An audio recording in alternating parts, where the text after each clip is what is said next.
Bismillahirrahmanirrahim. Assalamualaikum warahmatullahi wabarakatuh. Selamat pagi teman-teman. Jumpa lagi dengan channel Rifan Fadrin untuk membahas materi pelajaran. Kali ini kita belajar tentang pelajaran sejarah ya. Ini bisa diperuntukkan untuk SMA maupun SMK. Nah, pada video kali ini kami akan mengulas tentang bagaimana peran KNIP pada masa awal kemerdekaan. Nah, untuk memahami peran Komite Nasional, kita mesti tahu dulu bagaimana proses terbentuknya Komite Nasional. Komite Nasional, sebagaimana kita ketahui bahwa tanggal 18 Agustus tahun 1945 telah dilaksanakan sidang PPKI yang pertama, yang mana salah satu kesepakatannya adalah membentuk Komite Nasional. Nah, tujuannya adalah membantu tugas-tugas Presiden dalam menyelenggarakan pemerintahan. Dalam fungsi yang lain, pembentukan Komite Nasional Indonesia merupakan bagian dari upaya pemerintah untuk membentuk lembaga-lembaga kelengkapan negara. Nah, sebagaimana kita ketahui bahwa PPKI bersidang pada tanggal 18 Agustus, 19 Agustus, dan 22 Agustus tahun 1945.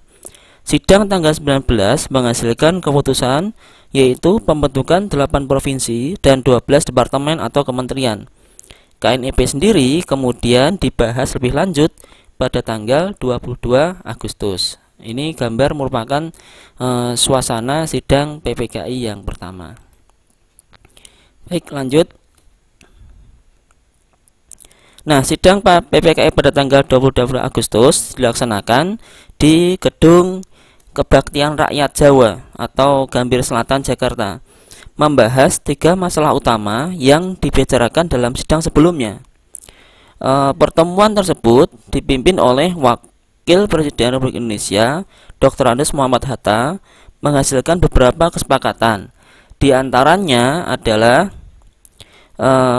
Komite Nasional Indonesia merupakan badan atau lembaga yang berfungsi sebagai Dewan Perwakilan Rakyat sebelum dilaksanakan pemilihan umum atau pemilu. KNI atau Komite Nasional Indonesia disusun dari tingkat pusat hingga tingkat daerah. Yang kedua, pembentukan PNI atau Partai Nasional Indonesia. Uniknya, PNI ini sebenarnya dirancang menjadi Partai Tunggal Negara Republik Indonesia, tetapi dibatalkan kelak, yaitu dengan pendirian partai-partai baru setelah PNI.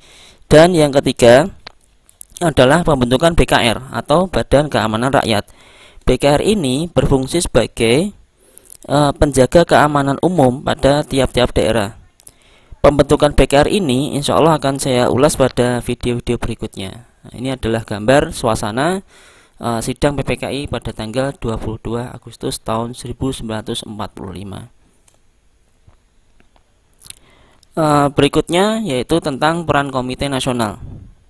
Komite Nasional Indonesia akhirnya berhasil dibentuk dengan baik. Bahkan selanjutnya Komite Nasional Indonesia juga dibentuk Komite Nasional Indonesia di tingkat daerah. Kalau di tingkat nasional namanya adalah KNIP, maka yang di tingkat daerah adalah KNID. Komite Nasional Indonesia Pusat dipimpin oleh Kasman Singodimedjo dan Suwiryo sebagai sekretarisnya.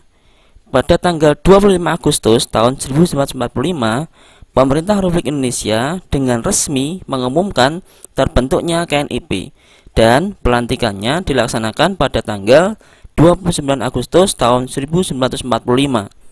KNIP ini kemudian memiliki 136 orang anggota.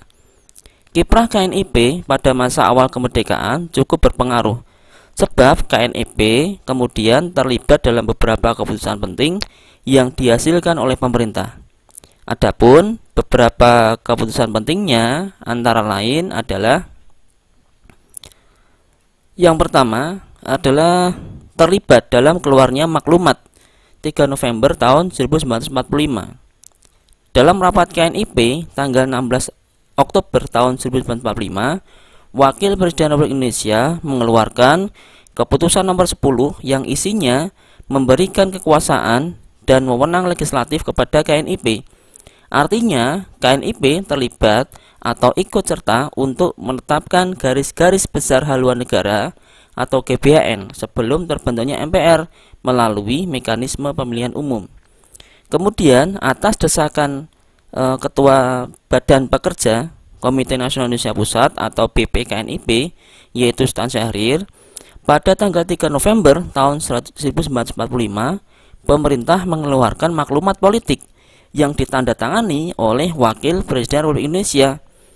Isi dari maklumat politik itu adalah sebagai berikut, yaitu yang pertama, pemerintah menghendaki adanya partai-partai politik karena partai-partai politik itu dapat membuka jalan untuk semua aliran atau semua faham yang ada dalam masyarakat.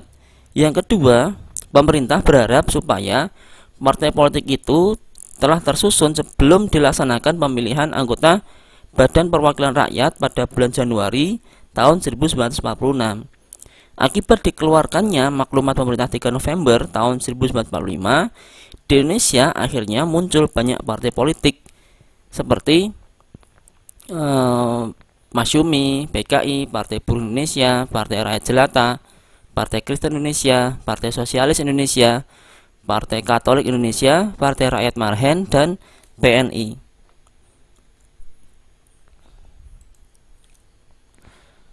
Berikutnya, peran KNIP adalah perubahan demokrasi presidensial ke parlementer. BPKNIP mengeluarkan pengumuman nomor 5 tanggal 11 November tahun 1945 tentang pertanggungjawaban menteri kepada perwakilan rakyat. Padahal dalam pemikiran saat itu, KNIP diartikan sebagai MPR. Sementara itu, BPKNIP disamakan dengan DPR. Dengan demikian, dengan dikeluarkannya pengumuman nomor 5, secara tidak langsung BPKNIP telah meminta peralihan pertanggungjawaban menteri yang semula kepada presiden kepada BPKNIP. Anehnya, Presiden Soekarno menyetujui usulan tersebut dan mengeluarkan maklumat pemerintah tanggal 14 November tahun 1945. KNIP juga ikut menyetujuinya. Akibatnya, melalui persetujuan tersebut, sistem kabinet presidensial dalam UUD 45 telah diamandemen menjadi kabinet parlementer. Ini terbukti setelah BPKNIP mencalonkan Sultan Syahrir sebagai Perdana Menteri. Akhirnya, kabinet presidensial Soekarno-Hatta jatuh dan digantikan sebagai dengan kabinet Sultan Syahrir sebagai Perdana Menteri yang pertama.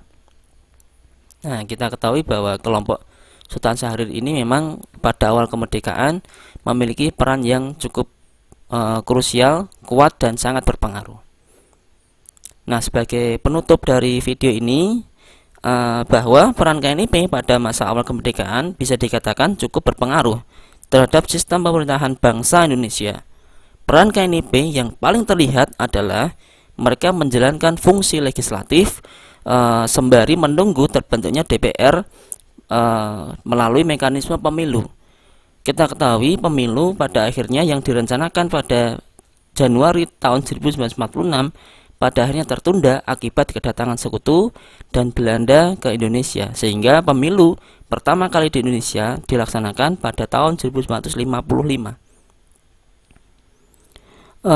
Berikutnya yaitu peran KNIP yang lain adalah menentukan arah politik bangsa dengan mendorong didirikannya partai-partai politik sebagai buntut maklumat pemerintah 3 November tahun 1945, serta berperan dalam perubahan pelaksanaan demokrasi presidensial ke parlementer.